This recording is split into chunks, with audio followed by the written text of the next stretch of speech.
By contrast, if you want to catch that idiosyncratic, classically trained rock pianist Rick Wakeman, you'll have to be pretty quick because he's off to China soon to give 3 concerts in Peking.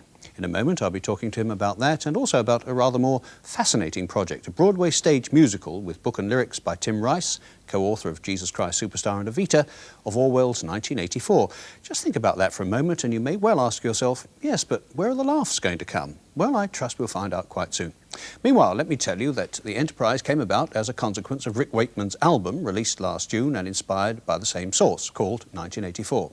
Tim Rice wrote the lyrics for that, and then suggested that they should expand the whole thing into a big stage musical. OK, so that's the background, and now here's some of the music. Rick Wakeman playing the Overture to 1984.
I like that very much, Rick. Well done. Very kind, thank you very much. Welcome. Thanks a lot. Tell me, though, the thing that puzzles me, surprises me, 1984 as a subject for a musical. I mean, it is a bit surprising. It's very surprising, actually. After seeing La Ronde, I think I shall cancel that and audition for that instead. Yes, it is unusual, but Tim Rice has always been very classic at sort of taking the most ridiculous ideas and putting them into musicals. And he suggested it, actually, and we've been very lucky because we've had a lot of help from a lot of people involved. So you can imagine with the problems with people owning film rights and with owning theatre rights, we obviously want to do it so that the Orwell people that are still looking after the estate, have their say in whatever, to make sure that the book comes over right, so that nobody else is offended by anything. The trouble with it, of course, is that it's a very gloomy book. After all, I mean, it's a deeply pessimistic book. Oh yeah, I hope they won't. As a stage well, I hope musical? they won't be offended. It's very pessimistic. Whereas I try to make the album very optimistic. I mean, basically, it's a good love story, and I like a good love story. I mean, I've had a few myself. But I We think won't go into that if you don't mind. No, all right, family program. I think that it should be an optimistic. Optimistic play, which I think is what Tim was trying to do. He's going to obviously rewrite everything with everybody's blessing, which he's working on at the moment. I must give it a happy ending. Yeah, personally, I'd like to give it a happy ending, not a gloomy ending. But it's very hard for me because you have to bear in mind that this is my first venture actually into musicals. Whereas even though the producers on Broadway who are putting up the money, they're very used to it. Tim Rice is as well. I'm a bit of the black sheep actually at the moment. Yeah. Well, yes. You see, the point about 1984 is that it doesn't have a happy ending. No. So aren't you in danger of losing what the book is really all about if you give it an upbeat finish? Yes, you may be right, but I don't. I really don't have much say on that. You're leaving that to Tim. I am indeed. Yeah, he's the genius at that front. Well, it is. I got out of that well, really. You did, yeah. Yes. Yeah, not bad, not bad. Okay, let's talk about Peking. Why are you going there? It came about. I went to Japan earlier on in middle of last year now, and literally sitting in a car going to a factory, funny enough, to get some new equipment, and a very good friend of ours we call Mr. Fixer. He's a little Japanese fellow. He's a big Japanese fellow actually. He said in the front, he said, "Hi, Lick," because they call me Lick there. Well, they would. Yes, they do. And he said, "Hi, Lick. You ever been Japan?" Sorry, well, obviously I had been because I was there. He said, "You ever been China?" And I said, "No." He said, "Would you like to go to China?" I said, "Yes." Yes, and the following day he literally sort of came and said, well, we can arrange something, because what I didn't realise was that the Japanese culture and the Chinese being relatively similar, they look after all their film areas and a lot of their music areas and go in there a lot and do a lot of work. And we had the chance with the Nissan Orchestra, which is a Japanese symphony orchestra, to go in and work. Nissan's a motor company. That's right, yeah. So we've got Yoko Kamikaze on the motor horn or something. Yeah, well, it's not far off that. I mean, it's going to be pretty loud because everything's run by engines. Now, actually, what happens is we go in there and I can take the band and we can do 3 works with an orchestra. And because I've worked a lot with orchestras before, they're classed as cultural. They've made a great big mistake there, haven't they? It's cultural. Yeah. Absolutely right. Well, Rick, I hope that goes very well. Look forward to talking to you perhaps about it when you come back. I hope so indeed, yeah. If I come back. If you come back, if they let you out. Yes. Absolutely. Right, well, Rick Wakeman has composed a tune specially for this programme. It's called Elgin Mansions, and it is so called because we just happened to be living at Elgin Mansions when he wrote it. And here he is to play it for us right now.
Rick Wakeman, who I suspect may present the Chinese with something of a cultural shock. Very good for them too.